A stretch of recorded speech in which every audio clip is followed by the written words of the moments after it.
Bien, bueno,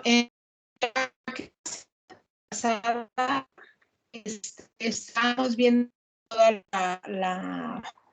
la primera parte de esta unidad, de la primera unidad, que se basa, que básicamente de lo que se trata es una introducción a lo que es la biomecánica. Entonces, empezábamos platicando sobre por qué estudiar la biomecánica, o sea, cuál sería el objetivo de hacer este estudio. Entonces, a partir de ahí, pues empezábamos a ver, o aquí nos decían, este interés, básicamente, hay autores en que proviene de 5 grupos predominantes o principales. Primero están la parte de los científicos, después están el estudiar este movimiento para entender y tratar ciertas patologías, estudiar también o hacer este tipo de estudios para aumentar el rendimiento de atletas, de ciertos atletas, ¿ok? Y estos puedan mejorar. También está la parte del estudio con fines de ergonomía, para el diseño de ciertos equipos, ya sea con fines militares o algunos otros equipos que se desarrollan.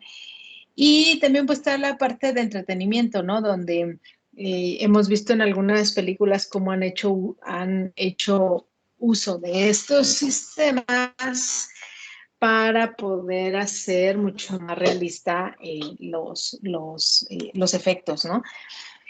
Entonces ya de ahí, bueno, veíamos una definición de biomecánica y pues específicamente en dónde era donde impactaba, ¿no? ¿Qué es de qué se trata?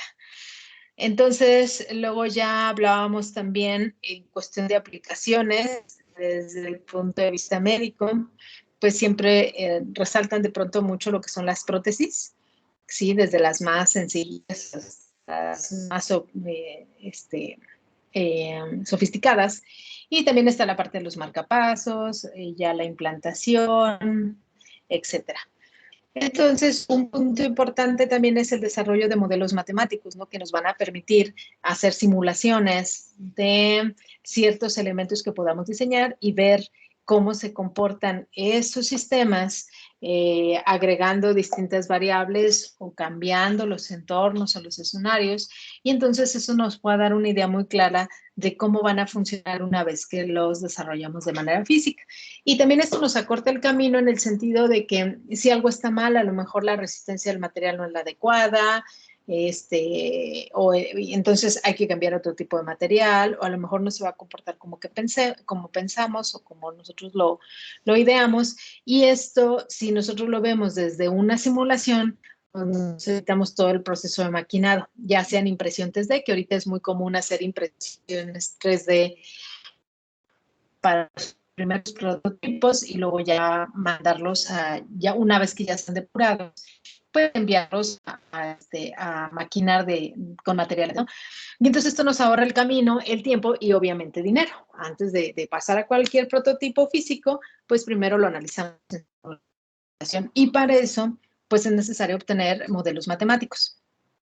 Entonces veíamos que ya hablando del cuerpo, pues la biomecánica involucra desde lo que es el estudio de circulación sanguínea, que es flujo, los huesos viene siendo parte de la mecánica, el tejido muscular también es necesario o se puede hacer este estudio, tejidos blandos, ¿sí?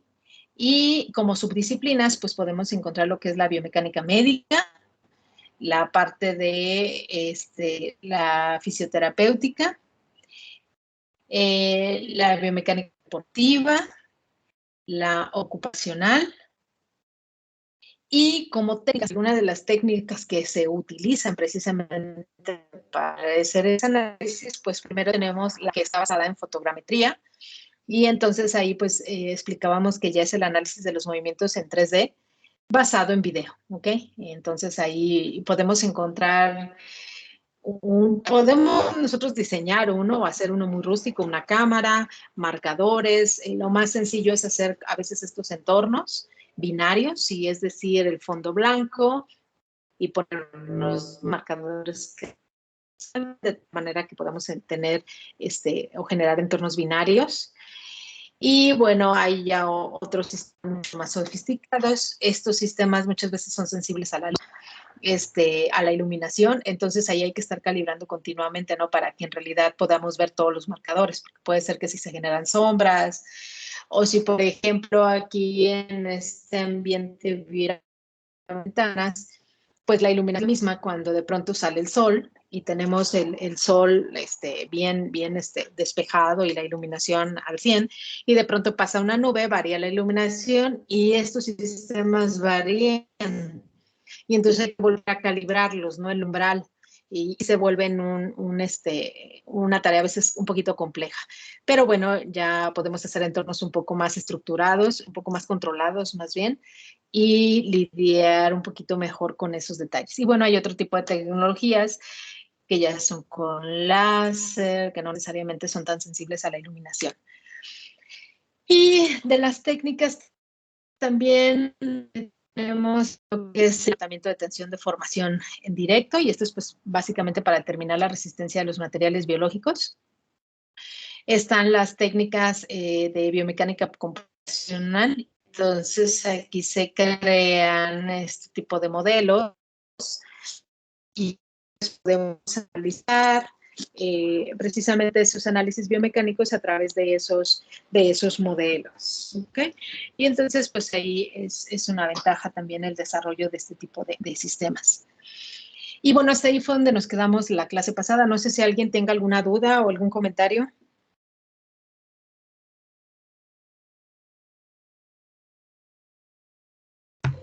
No, maestra, todo bien. ¿No? Ok. Denme un minuto, permítanme.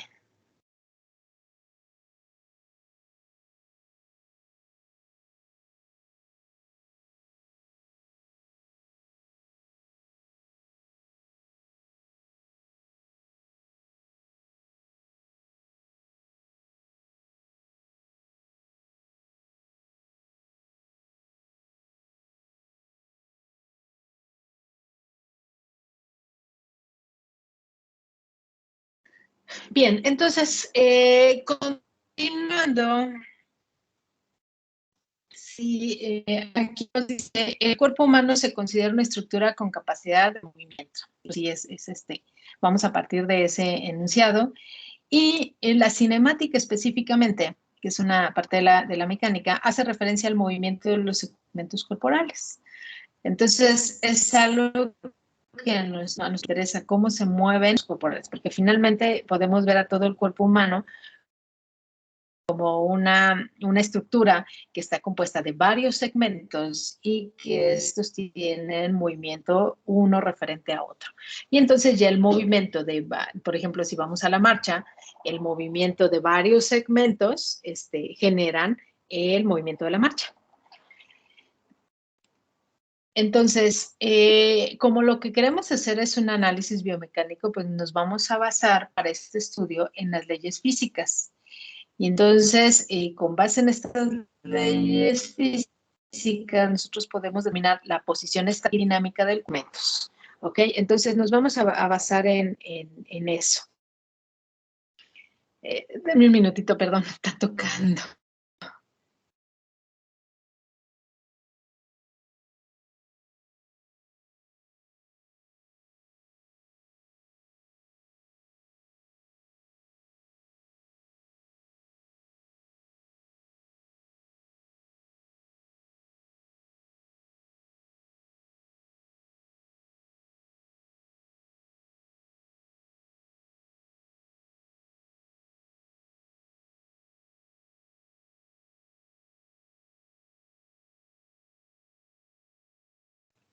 Bien, ya. Entonces, el movimiento se produce mediante la acción de fuerzas que se ejecutan a través de las articulaciones. Entonces, en todo este movimiento, pues tenemos quienes están presentes. En un general, pues están los músculos, están las fuerzas de reacción, entra la inercia y también entra en juego la gravedad. ¿Ok? Entonces, eso sería en un general esas fuerzas que van a estar presentes para poder realizar el movimiento. Bien, entonces decíamos que el cuerpo humano se integra con varios sistemas que hacen posible el funcionamiento, ¿no? En general. Entonces, como sistemas, pues encontramos el sistema nervioso, que esto aquí nos dice que es la interacción entre con el exterior y con el propio cuerpo. Está el sistema endocrino, el sistema cardiovascular, que este es el que administra pues, los nutrientes al cuerpo y por ende pues, tenemos energía. Está el sistema digestivo, está el sistema respiratorio y está el sistema locomotor. ¿Okay? Este básicamente es el que se encarga de la ejecución de los movimientos y el mantenimiento de la estática, ¿no? Y es en el locomotor es donde nos vamos a centrar más. Entonces, una definición de la mecánica, pues es la parte de la física que estudia el movimiento y las fuerzas que lo provocan, o sea, las provocan este movimiento. Y entonces, para este estudio la dividimos en dos, o se divide en dos, perdón, en tres, en estática, en cinemática, dinámica. ¿Ok? Entonces, la estática, básicamente, ¿qué es lo que estudia? Pues estudia las condiciones bajo las cuales los objetos permanecen ya sea en reposo o en equilibrio, ¿sí? Y aquí vemos, por ejemplo, una imagen donde está el brazo de una persona y aquí pareciera ser que tiene una pelotita. Entonces, volvemos a lo mismo cuando iniciamos la primera unidad. Aquí la gran interrogante o lo que queremos entender es cómo funciona, por qué pasa. Por ejemplo, ahí está el brazo. Si ustedes ponen su brazo en esta posición, ahí lo pueden mantener. O sea, no se cae, ¿no? Si ustedes pusieran, por ejemplo, aquí un motor, si fuera un motor con ciertas características, pues a lo mejor, si no está energizado, pues simplemente este eslabón se vencería, ¿no? O sea, se alinearía, se caería. Vamos, para poder mantener esa posición energizado, o a lo mejor tendría que tener o qué pasaría si le ponemos etcétera, ¿no? Entonces, de ahí que viene primero el entender cómo funciona, o sea, por qué nosotros podemos mantener esta posición. ¿Quiénes entran en juego? ¿Cuáles son las fuerzas que están entrando en juego? O sea, vemos que la gravedad está siempre. Y es una fuerza que va a estar jalando, ¿no? Por ejemplo, aquí, a lo mejor aquí estaría jalando. O justo en el centro de masas donde va a estar haciendo efecto, ¿no? Entonces, ¿cuáles son las fuerzas entonces contrarias que permiten mantener ese equilibrio? ¿Okay? ¿Y dónde están? ¿Sí? ¿Y quiénes las proveen? Y entonces, vas a entender cómo funciona eso, pues nosotros podríamos desarrollar o sistemas que emularan eso, ¿sí? Brazos mecánicos, por ejemplo, prótesis, o sistemas de rehabilitación que nos ayudaran a mejorar, o, si por ejemplo tenemos alguna atrofia, no sé, o también pudiéramos desarrollar ciertas rutinas que nos ayudaran a lo mejor a ejercitarnos y a mejorar esas fuerzas. No lo sé, hay una gran cantidad de cosas que pudiéramos nosotros desarrollar, pero siempre vamos a partir de entender cómo funciona. Y entonces la cinemática, por su parte, pues aquí nos presenta dos cuestiones. Primero es el movimiento, desplazamiento de un cuerpo en el espacio. Un cuerpo se mueve cuando ocupa diferentes posiciones en el espacio a través del tiempo. Entonces, pues aquí vemos, por ejemplo, el proceso de la marcha, ¿no? Entonces aquí generamos movimiento, tenemos movimiento. Y entonces otro punto importante para poder hacer estos estudios son la definición o saber lo que es un vector de posición. Y entonces un vector de posición nos va a describir la posición de un móvil en un instante dado. ¿Okay? Entonces ahí tendríamos, por ejemplo, vectores de posición. Y eso es lo que nos van a describir. Y bueno, estos son elementos que ustedes ya han utilizado en algunas otras materias. Entonces también como parte de la cinemática, otro punto importante es el concepto de vectorizamiento. Y el vector de desplazamiento, pues, es la diferencia entre dos vectores de posición, ¿ok? A lo mejor ahí tenemos el vector de la posición inicial, tenemos el vector de la posición final, y entonces vamos a encontrar el vector de desplazamiento, ¿sí? Eso sería un vector de desplazamiento. Otro tema importante es lo que se conoce, bueno, tema no, concepto importante es trayectoria. Este sería el conjunto de posiciones progresivas que ocupa un móvil durante su desplazamiento. Entonces, ¿qué trayectoria? A lo mejor la rodilla. Por ejemplo, me regreso a esta imagen. Nosotros aquí tenemos el proceso de la marcha y entonces quizá nos interesa saber qué trayectoria sigue el tobillo, ¿no?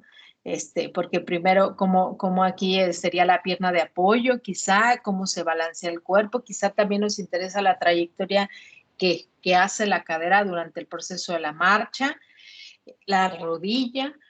Entonces, eso sería lo que entenderíamos como trayectoria, ese conjunto de posiciones progresivas que se generaron o que ocupó un móvil durante un desplazamiento específico.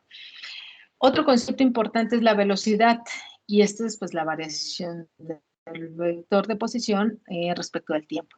Entonces, dentro de velocidad, pues podemos tener velocidad media, velocidad instantánea, velocidad angular y velocidad lineal. ¿Ok? Entonces, insisto, son conceptos que ya ustedes han manejado. Si alguien de pronto no se acuerda un poquito de la de qué es velocidad media, pues nada más es cuestión de regresar a sus apuntes de los primeros semestres que fue donde vieron la parte de física, y ahí debe de venir, digamos, para recordar un poquito estos conceptos. Y luego también tenemos aceleración, o sea, tenemos posición, tenemos velocidad y tenemos aceleración. Entonces, la aceleración, pues, es la variación de la velocidad en el tiempo, ¿ok? Y entonces, obviamente tenemos aceleración media, aceleración instantánea, aceleración normal y aceleración tangencial. Entonces, igual, si hay alguno de estos conceptos que, insisto, ustedes de pronto ya no recuerdan sobre exactamente a qué se referían, sí les voy a pedir que regresen a esos apuntes y entonces ustedes más recuerden de qué se trata cada uno de ellos. Entonces tenemos la posición, tenemos la velocidad, tenemos la aceleración y entonces también tenemos tipos de movimientos. Entonces tenemos dentro de los tipos de movimientos, pues el movimiento rectilíneo, el cual es aquel que debe una línea recta, el movimiento rectilíneo uniforme, el movimiento rectilíneo uniformemente acelerado, tenemos el movimiento circular, este es aquel que describe una línea curva, ¿sí? Entonces dice, por lo tanto, la aceleración normal es diferente de cero. Tenemos el movimiento circular uniforme y el movimiento circular uniformemente acelerado, ¿sí? Entonces, estos son los conceptos que a nosotros nos van a ayudar precisamente a entender, porque igual me regreso a la primera activa, donde entonces si se fijan, yo necesito entender ese movimiento, ¿sí? Y entonces yo voy a usar los conceptos de vector. Yo tengo un vector de posición y puedo tener un vector de posición inicial y puedo tener un vector de posición final. Y entonces de ahí yo voy a tener una posición inicial, puedo tener una posición final, puedo tener una velocidad inicial, puedo tener una velocidad final, ¿sí? Una aceleración también. Y entonces, durante esto, pues, una generación de trayectorias. Y al final de todo, como yo les mencionaba, por ejemplo, si estamos en la marcha, pues a mí me interesa saber cómo es el movimiento de todo esto durante todo este proceso, ¿no? Y de ahí estos términos, porque son importantes. Ahora bien, en el caso de la dinámica, aquí hablábamos de lo que era la cinemática, ¿sí? Entonces, en el caso de la dinámica, pues son el estudio de las fuerzas que provocan el movimiento. Entonces, en el anterior pensamos en movimiento, pero no nos interesa quién lo genera, ¿ok? Esa información no entra en ese estudio, ¿no? Yo sé que está en movimiento o está en reposo, pero no involucro la generación de ese movimiento. En el caso cuando yo involucro la dinámica, pues aquí sí, lo que me importan son estas fuerzas que provocan el movimiento. Entonces, ya para eso entran términos como masa es la cantidad de materia que presenta un cuerpo. Es masa.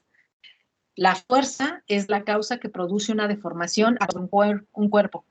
Cambia su velocidad o su trayectoria. Entonces, esa sería una fuerza. Por ejemplo, aquí la primera fuerza que tenemos pues, es la gravedad, ¿no? Esa es ya una fuerza que ahí va a estar presente. El centro de masa es el punto donde se concentran las fuerzas en un cuerpo determinado.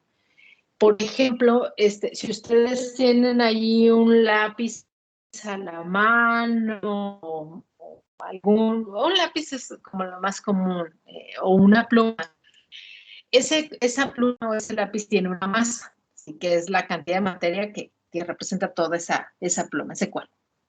Si ustedes quieren saber dónde está el centro de masa, le ponen su dedo y entonces empiezan a buscar balancearlo, ponerlo sobre su dedo y buscar el punto donde el lápiz o la pluma no se caiga. Si, por ejemplo, el lápiz es completamente uniforme, ¿sí? Usualmente ese centro de masa está justo a la mitad. Pero si ustedes toman una pluma que tiene un tapón y el tapón tiene esa como pestañita para poderla sujetar en una hoja, pues entonces el centro de masa no necesariamente está a la mitad. ¿Por qué? Porque el centro de masa es el punto donde se concentran las fuerzas en un cuerpo determinado. Es ese punto donde se mantiene en equilibrio, ¿no? Entonces, ese sería, por ejemplo, el centro de masa de ese cuerpo. En el caso de nosotros, bueno, en el caso de más o menos, aquí vemos dónde se sitúa el centro de masa. Si subimos los brazos, pues ese centro de masa lo movemos, ¿sí? Si nos agachamos, ese centro de masa suele incluso salir del cuerpo. Entonces, ese es el centro de masa que yo les decía, que cuando un bebé empieza a caminar, pues es el que busca como controlar, ¿no? el cerebro. Entonces, una vez que encuentra ese equilibrio, ese control de su cuerpo, pues es cuando prácticamente empieza a controlar la posición de ese centro de masa y puede caminar y se balancea lo necesario, pues para no caer. Okay, que también yo les decía que es cuando vamos en una pendiente, nosotros ya es algo que hacemos de manera natural. El inclinarnos hacia el frente o hacia atrás, dependiendo cuando vamos a bajar algo, cuando subimos y bajamos escaleras, el movimiento de nuestras caderas va moviendo ese centro de masa en función de que nos ayude a no perder el equilibrio y poder caminar.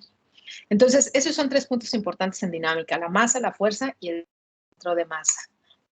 Entonces, ya en dinámica, pues vamos a ver ya el movimiento. Entonces, tenemos el primer movimiento, que es el movimiento de traslación. En las fuerzas que actúan sobre el cuerpo se aplican exclusivamente al centro de masa, provocando el movimiento de traslación, en este caso rectilíneo. Y entonces aquí vemos un ejemplo. ¿Sí? Entonces, aquí nosotros aplicamos una fuerza. Aquí sería la chica, aquí es una flecha. Y entonces aquí es como vamos nosotros empujando. Entonces la fuerza va en este sentido y tendríamos aquí nuestro vector de fuerza. ¿Ok? Y obviamente aquí en contra, ¿quién está? Pues la fricción. Dependiendo de las características que tenga el suelo, pues este valor de esta fricción que nos va a jugar en contra, ¿sí? Pues va a ser mayor o menor. Entonces, si es, por ejemplo, un vitropiso o algo así, a lo mejor la fuerza que vamos a aplicar, pues quizá va a ser mucho menor para lograr el desplazamiento de esta caja, que si aquí a lo mejor es un piso de cemento rugoso, entonces obviamente la fuerza de fricción pues va a ser mayor y la fuerza que tenemos que aplicar para mover la misma caja pues obviamente va a ser mayor. Entonces, esa sería la primera, el primer movimiento, que es el movimiento de traslación. Luego tenemos el movimiento de rotación. Entonces, aquí las fuerzas que actúan sobre el cuerpo se aplican a una zona diferente del centro de masa, produciendo un movimiento de rotación. Entonces, por ejemplo, aquí, si en lugar de aplicarlo en medio, como era el punto de aquí, porque yo lo que quiero es desplazar, por ejemplo, si yo lo quiero desplazar, necesito aplicarlo justo en el centro de masa, porque ahí es donde está concentrado y lo voy a desplazar. Si aplico yo esta fuerza en algún otro punto, lo que voy a hacer es, lo voy a hacer rotar. y entonces allí habría un movimiento de rotación. Entonces aquí podemos tener una analogía de cómo podemos quizá en su momento vamos a ver cómo se modelan precisamente los bíceps. Y entonces aquí lo que, si se fijan, nosotros podemos generar movimientos de rotación al subir y bajar. Si aplicamos, por ejemplo, una fuerza aquí, pues podemos subir y bajar y aplicamos movimientos o generamos movimientos de rotación. ¿Sí? Ahora, hay leyes en las que nos vamos a basar, que son las leyes ya muy conocidas. ¿Qué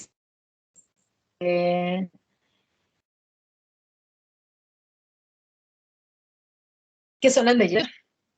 Entonces, esa, digo, ya son muy conocidas porque pues, desde la primaria, creo, empezamos a ver lo que es lo correspondiente a las leyes de Newton. Pues, la primera ley de Newton, inercia, ¿sí?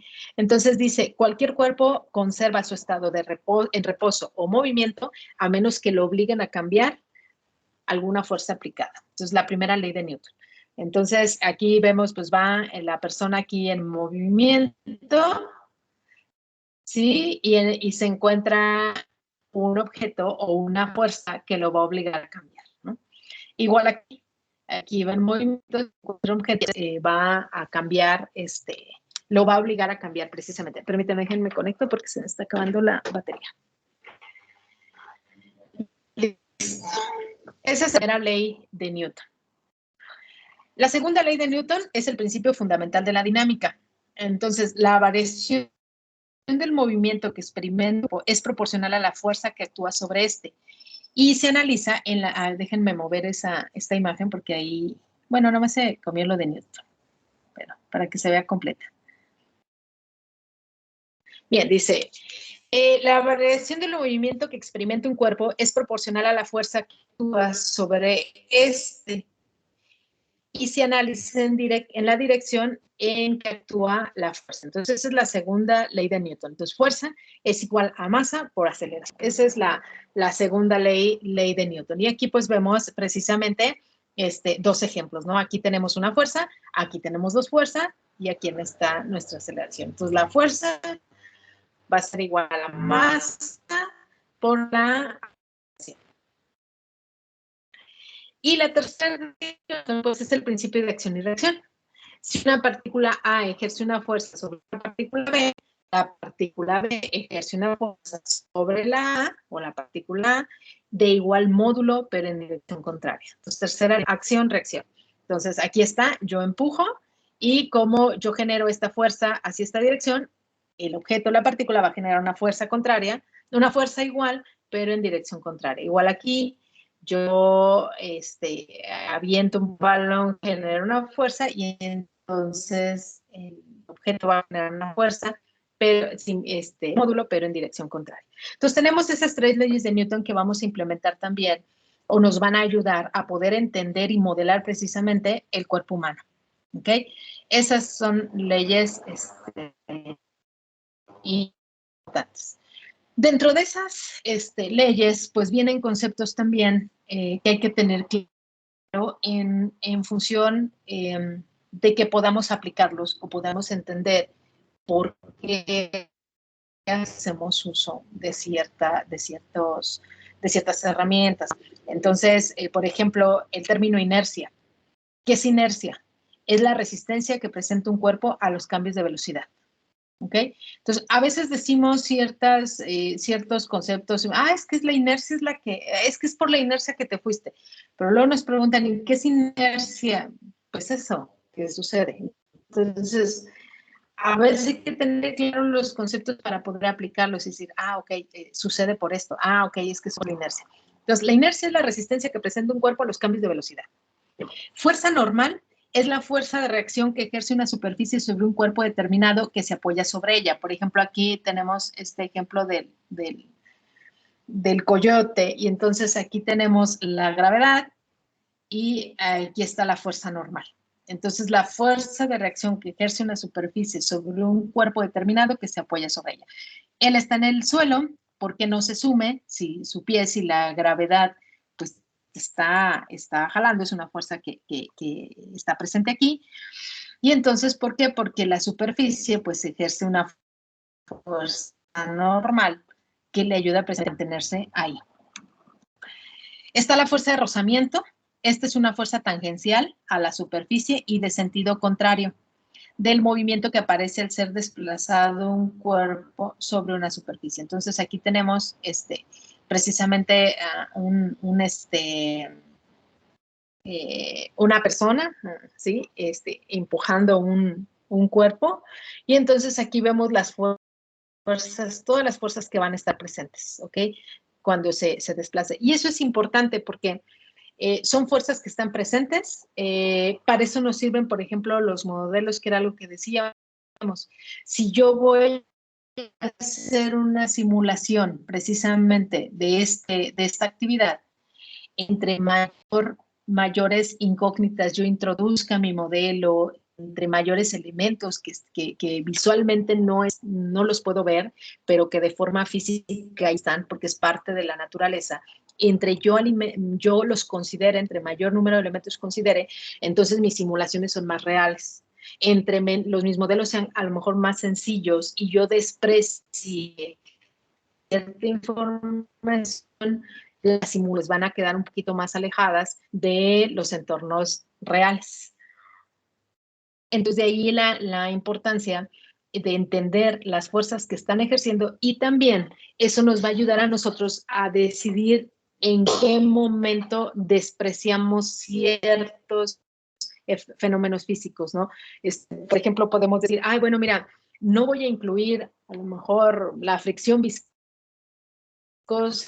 porque sus valores, porque el sistema en realidad no trabaja bajo ese escenario, pero porque entendí qué significa la fricción viscosa. Entonces, lo puedo despreciar, hago mis simulaciones, y cuando hago la experimentación, me doy cuenta que efectivamente, o sea, su aportación de esa fricción es tan pequeña que queda absorbida por las demás, y entonces mi modelado es bastante bueno, bastante interesante, y mis simulaciones se acercan mucho a lo real. Entonces, quitar esa fricción viscosa, ¿qué es lo que me puede quitar? Complejidad al modelo, complejidad a la matemática, al análisis y todo. Entonces, por eso es la importancia de entender cómo funcionan estas fuerzas. Entonces, vamos a partir también de otro término que se conoce como cuerpo rígido. Un cuerpo rígido es un conjunto de partículas entre las cuales existe una cohesión que da firmeza y consistencia al conjunto entre sí, donde la distancia entre las partículas es variable. Dice, en un movimiento de traslación, la velocidad que experimentan todas las partículas que componen el cuerpo rígido es la misma, porque vamos a partir precisamente de que tenemos un cuerpo rígido. O sea, no es que yo lo empuje de un lado y sea un cuerpo deformable, porque si yo consigo cuerpo deformable, quiere decir que si yo empujo en una parte, pues va a ser muy diferente ese movimiento de traslación en respecto a las demás partes de ese mismo cuerpo. Entonces, igual, hablando de cuerpos rígidos, en un movimiento de rotación, la velocidad angular que experimentan todas las partículas que lo componen es la misma, por el mismo principio, ¿no? que yo les decía. Un cuerpo deformable no necesariamente cumple eso. La suma de las fuerzas de cohesión entre las partículas que lo componen es cero. ¿Por qué es importante partir de cuerpos rígidos?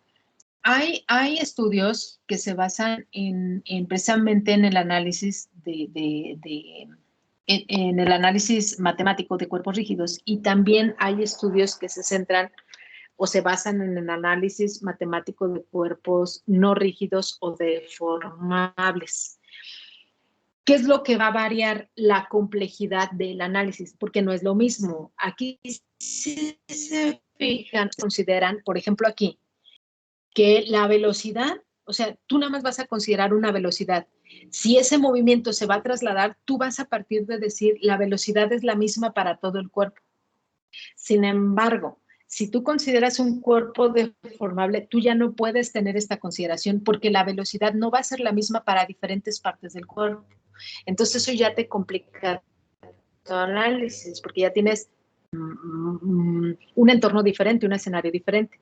Entonces, ¿cuándo analizar como cuerpo rígido y cuándo analizar como cuerpo deformable? Pues cuando lo que tú estés analizando te permita trabajar bajo esta consideración. Por ejemplo, si analizáramos o quisiéramos ver la dinámica del corazón, quizá no podemos trabajarlo como cuerpo rígido, porque el elemento como tal, o sea, su naturaleza no es rígida, es deformable, es diferente su constitución. Entonces ya no podríamos trabajar así. Sin embargo, por ejemplo, si nos vamos a los huesos, al sistema musculoesquelético, podemos trabajarlo como un cuerpo rígido, sí, aunque digamos en ciertas constituciones, pues hay elementos que no necesariamente son rígidos, ¿no? Que sí presentan una cierta elasticidad, pero que quizá para el análisis que vamos a hacer, podemos nosotros despreciar eso y decir, vamos analizándolo como un cuerpo rígido. No sé si queda entendido ahí o cuál sería la diferencia entre analizar como cuerpo rígido y como cuerpo deformable o no rígido.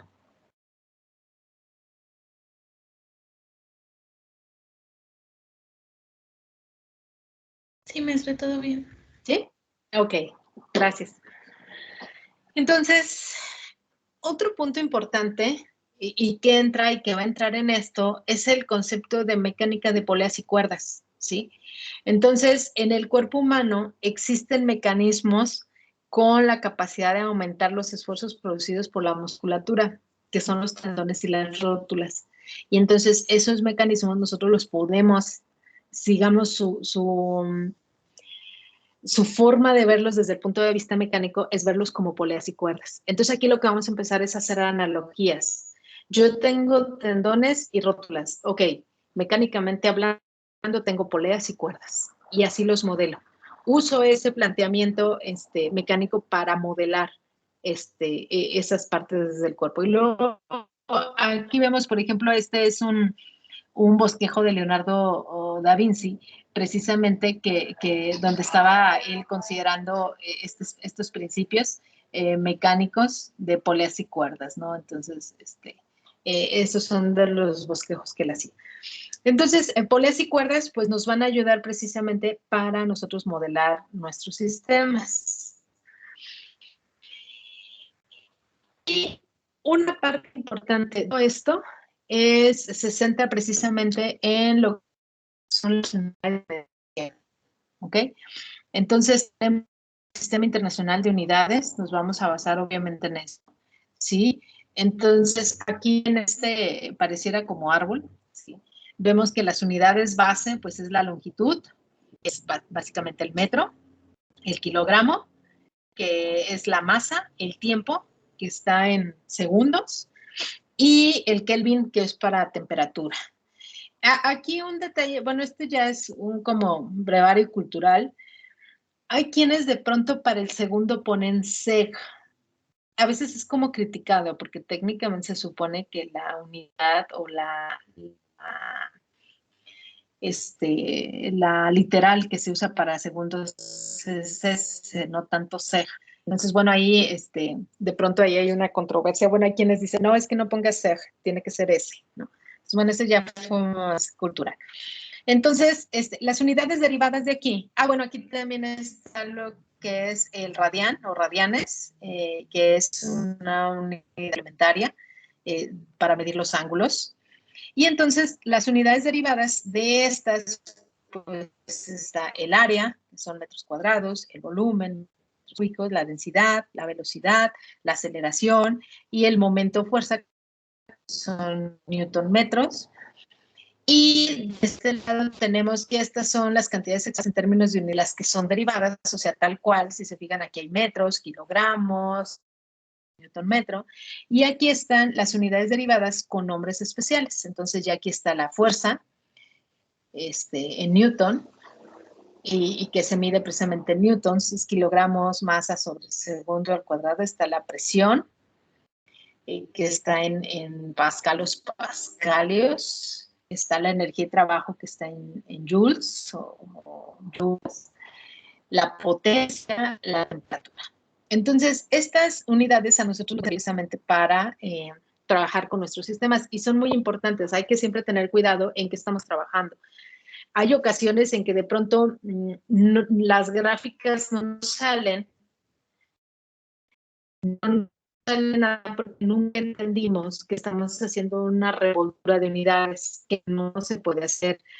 O de pronto es que no me da, no, yo estoy midiendo esto, por ejemplo, estamos de ángulos, y es que no me da, y resulta que si ustedes observan bien, la información que tienen la están expresando, o quizá MATLAB la está arrojando en radianes, y ustedes lo que están esperando ver son grados, entonces hay que hacer la conversión.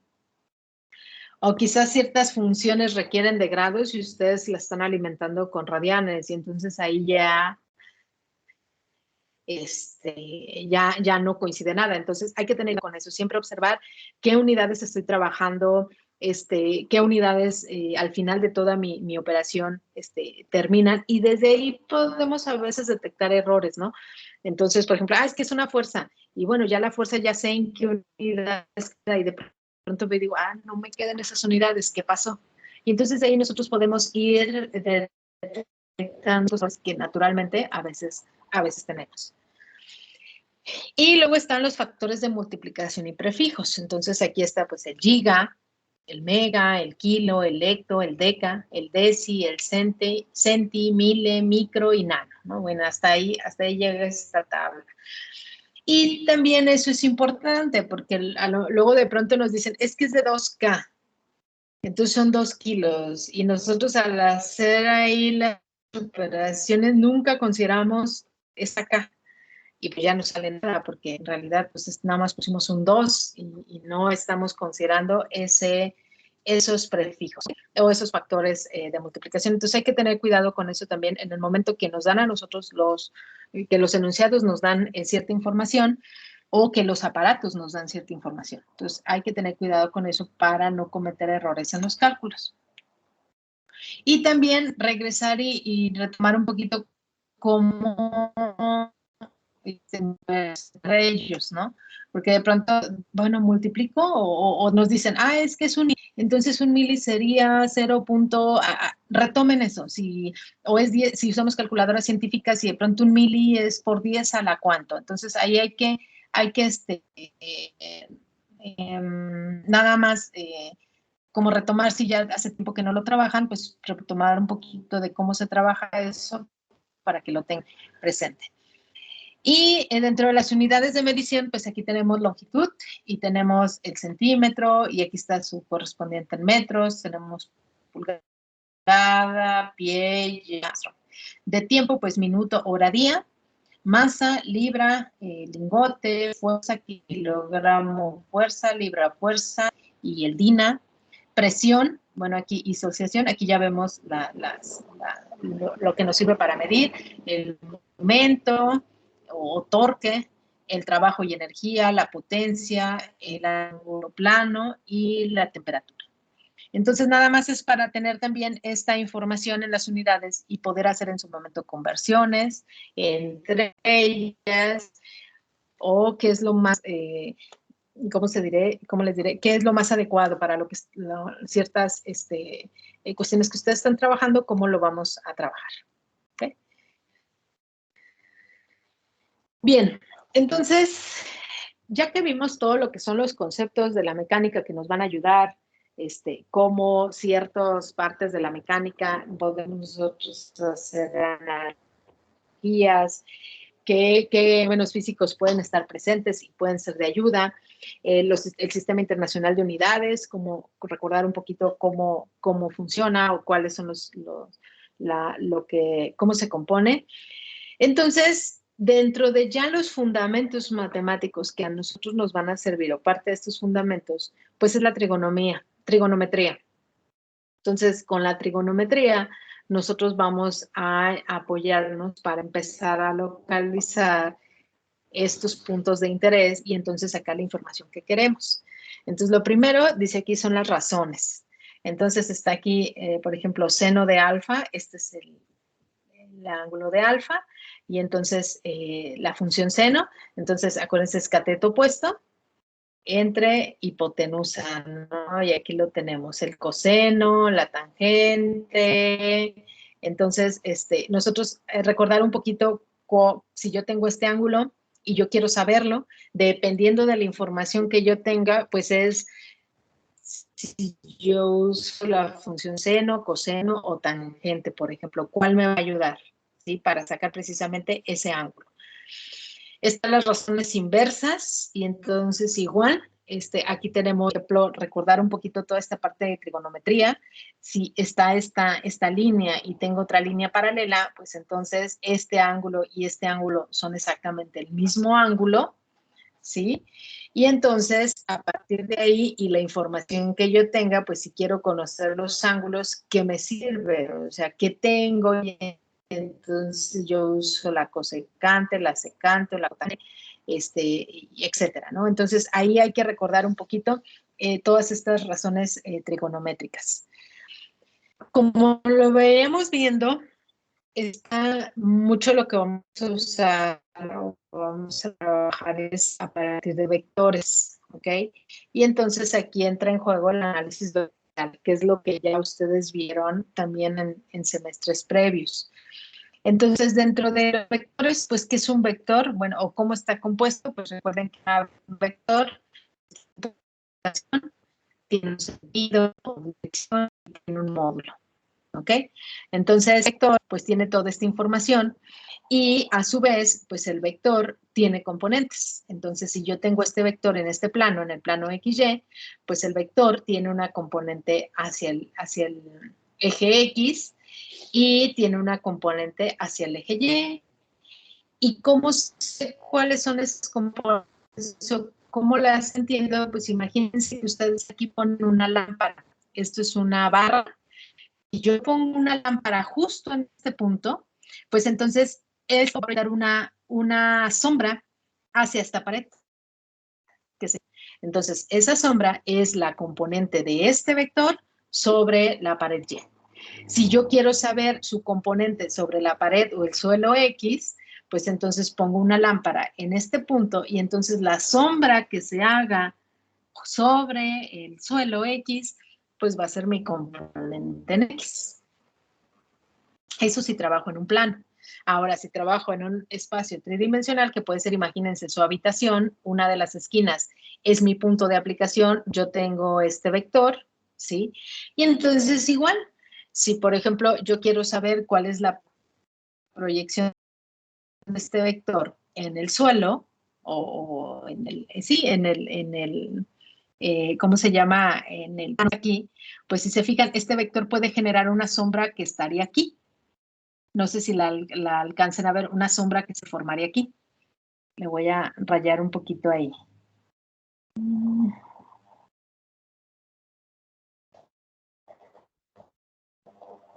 Aquí, parece que está un poquito más derecha. Ok, está muy bien. Si yo pusiera una lámpara aquí, se formaría esta sombra. Esta sombra a la vez tendría un componente hacia Y una componente hacia X. ¿Ok? Y mismo caso para los otros. Entonces, esas componentes, este vector, dependiendo en qué planos trabaje, pues va a tener sus componentes, ya sea si es tridimensional, X, Y, Z, y si es en un plano, en este caso, por ejemplo, X y Y. ¿Ok? Eso es lo que se conoce como componentes. Entonces, dentro del análisis vectorial, pues recuerden que tenemos puntos importantes en cuestión de magnitudes vectoriales. Pues tenemos velocidad, o sea, un vector que nos representa velocidad, un vector que nos representa aceleración, un vector que nos representa fuerza, ¿sí? Entonces, por ejemplo, aquí si se fijan, aquí nos dice 450 newtons. Quiere decir que este vector me representa una fuerza, porque está de newtons. ¿Ok? Entonces, igual acá, si se fijan, son newtons. Entonces, una fuerza me representa ese vector, una fuerza que va en esta dirección. La flecha me da la dirección. Aquí la flecha me da la dirección. Está hacia acá, ¿por qué? Porque la persona está jalando. Entonces, al estar jalando, está aplicando una fuerza hacia él. ¿Ok? Entonces, de ahí parte. Y este ángulo, pues aquí a mí me da cómo está esa fuerza respecto a la horizontal, ¿no? Entonces aquí dice que está a 38 grados, ¿ok? Respecto a la horizontal, y aquí este es de 450 newtons. Esta, pues, es la fuerza de fricción del suelo, entonces siempre va a estar en contra y pues está sobre la super. ¿Ok? Entonces, este vector o la magnitud estuviera en otras unidades, pues a lo mejor significaría velocidad o a lo mejor significaría aceleración. ¿Ok? Entonces hay que tener en cuenta que tenemos esas magnitudes vectoriales. Otro concepto importante es la suma de vectores. Entonces, se fijan, yo aquí tengo un vector A, yo aquí tengo un vector B, y bueno, este que está aquí en medio es la suma de los vectores. Entonces, o resta, por ejemplo. Entonces, aquí de manera general, pues dicen A más menos B, ya sé que se haga una suma o una resta, y entonces está su componente. Recuerden que los vectores unitarios, ¿sí? Usualmente los ponemos como I, J y K, que así es como los etiquetan, por ejemplo, si ustedes van acá, I, J y K, I es el vector unitario en la dirección de X, J es el vector unitario en la dirección de Y K sería el vector unitario en la dirección de Z. Ese es como un estándar, ¿ok? Entonces aquí tenemos que esta sería pues la componente en X, la componente en Y y la componente en Z, del vector A, más menos la componente del vector B en X, en Y y en Z, o en la dirección de X, en la dirección de Y o en la dirección de Z. Y entonces aquí podemos hacer la suma de vectores. ¿Ok? También tenemos el producto de un vector por un escalar. Entonces, aquí tenemos un vector que es el vector P, y aquí tenemos su componente en X, su componente en Y y su componente en Z. Y si lo multiplicamos por un escalar, recuerden que es la multiplicación de ese escalar por cada una de sus componentes. Pues el escalar multiplica a la componente en X, a la componente en Y y a la componente en Z. ¿Okay? Entonces, eso sería recordar un poquito cómo es el resultado de un producto de un vector por un escalar. Está también el producto interno o interior o producto escalar, ¿sí? Y entonces aquí vemos cómo sería la expresión. Entonces, tenemos A por B, el punto es esa multiplicación. Y entonces aquí dice el producto A por B es la norma de A, o valor absoluto de A por el valor absoluto de B por el coseno del ángulo entre ellos. Y entonces, bueno, aquí ya tenemos las expresiones. Y cuando es una norma, lo que implica una norma de un vector, ¿sí? Y entonces, cómo generar este producto interno o producto escalar.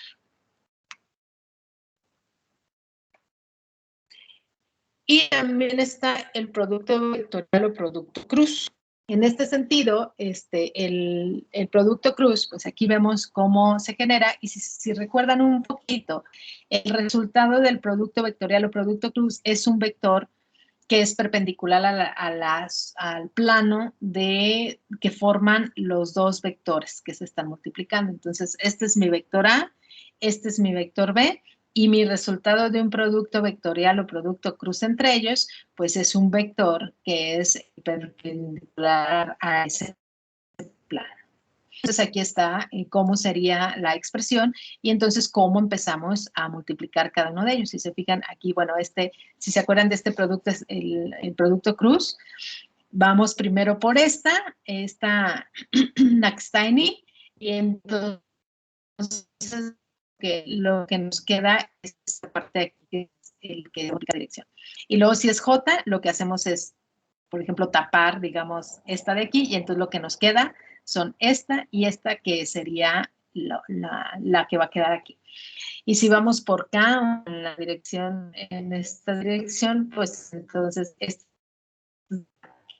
no participaría y entonces tenemos otro. Y pues más, menos, más, etcétera. ¿Sí? Entonces hay que recordar un poquito sobre cómo se hacen este tipo de análisis de productos entre vectores. ¿Hasta ahí alguna duda que tengan ustedes?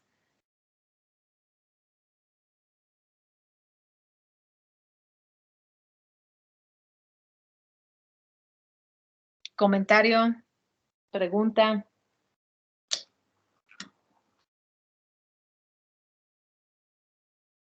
¿Ninguna? No, doctora, todo bien. Bien. Ok. Déjenme quitar esta pluma. Bien, el día de hoy, hasta aquí vamos a dejar en cuestión de clases. ¿Por qué? La siguiente sesión, que es el día de mañana, vamos a empezar ya con los problemas, ¿ok? Los ejercicios. Ahora aplicar todo esto ya en ejercicios como tal. Vamos a usar algunos ejercicios como un poquito más tradicionales. Vamos a empezar con los ejercicios tradicionales que de pronto veíamos en física, ¿sí?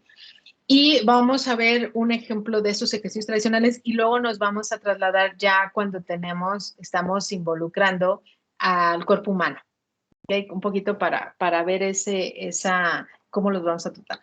Pero para esto necesito que ustedes, ahorita voy a subir hasta aquí de las diapositivas, las voy a poner aquí en Didactic, en Didactic no, perdón, en Teams, porque Didactic no creo que me deje subirlas a las...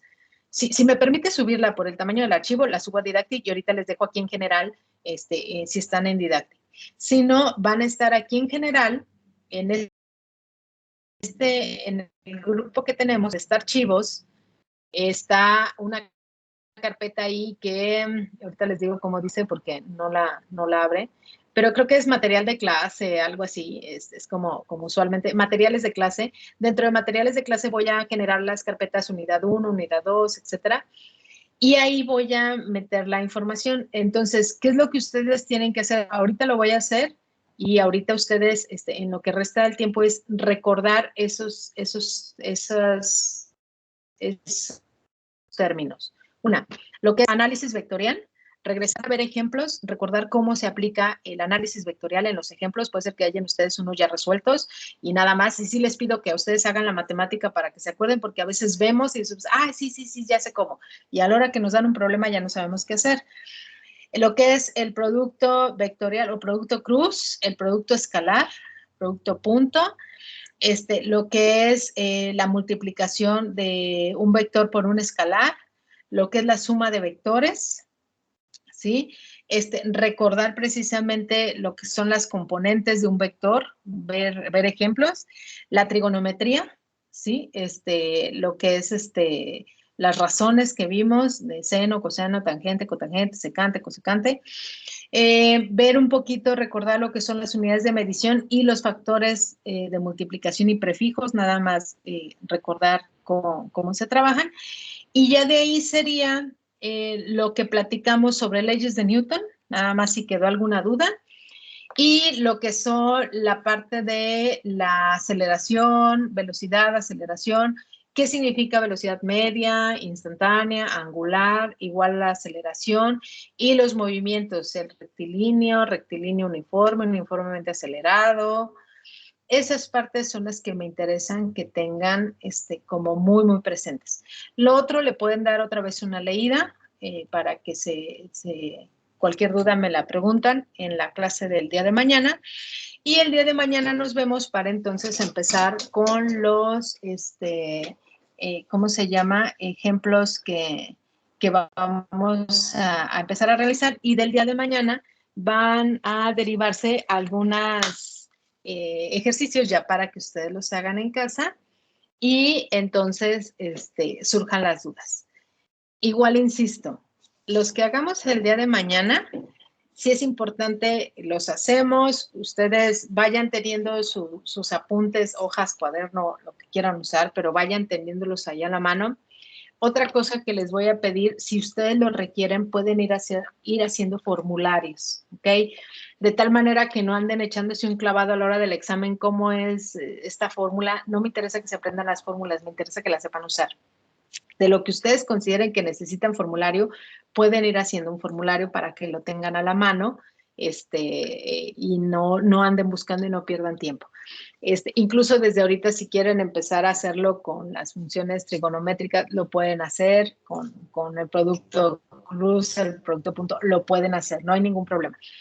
Entonces, de los ejercicios que hagamos mañana, la idea es que ahí salgan dudas. Cualquier duda, la pregunten. Y insisto, después dejan pasar 1 o 2 días, hacen los que dejemos de tarea y vuelven a hacer los que hicimos en clase. Porque de verdad, si hay ustedes, pese a que ya los hicimos en clase y ustedes pareciera ser que los entendieron, si a la hora de volverlos a hacer no saben qué hacer o salen dudas, esas son las dudas que les pueden jugar en contra en el examen. Entonces, prefiero irlas viendo poco a poco. En la siguiente sesión empezamos con la parte de dudas. ¿Ok? ¿Algún comentario ya para cerrar?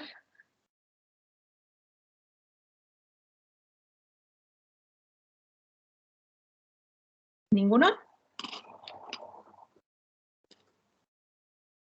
Bien, bueno, pues entonces, si no hay algún comentario, nos vemos el día de mañana en el horario de la clase.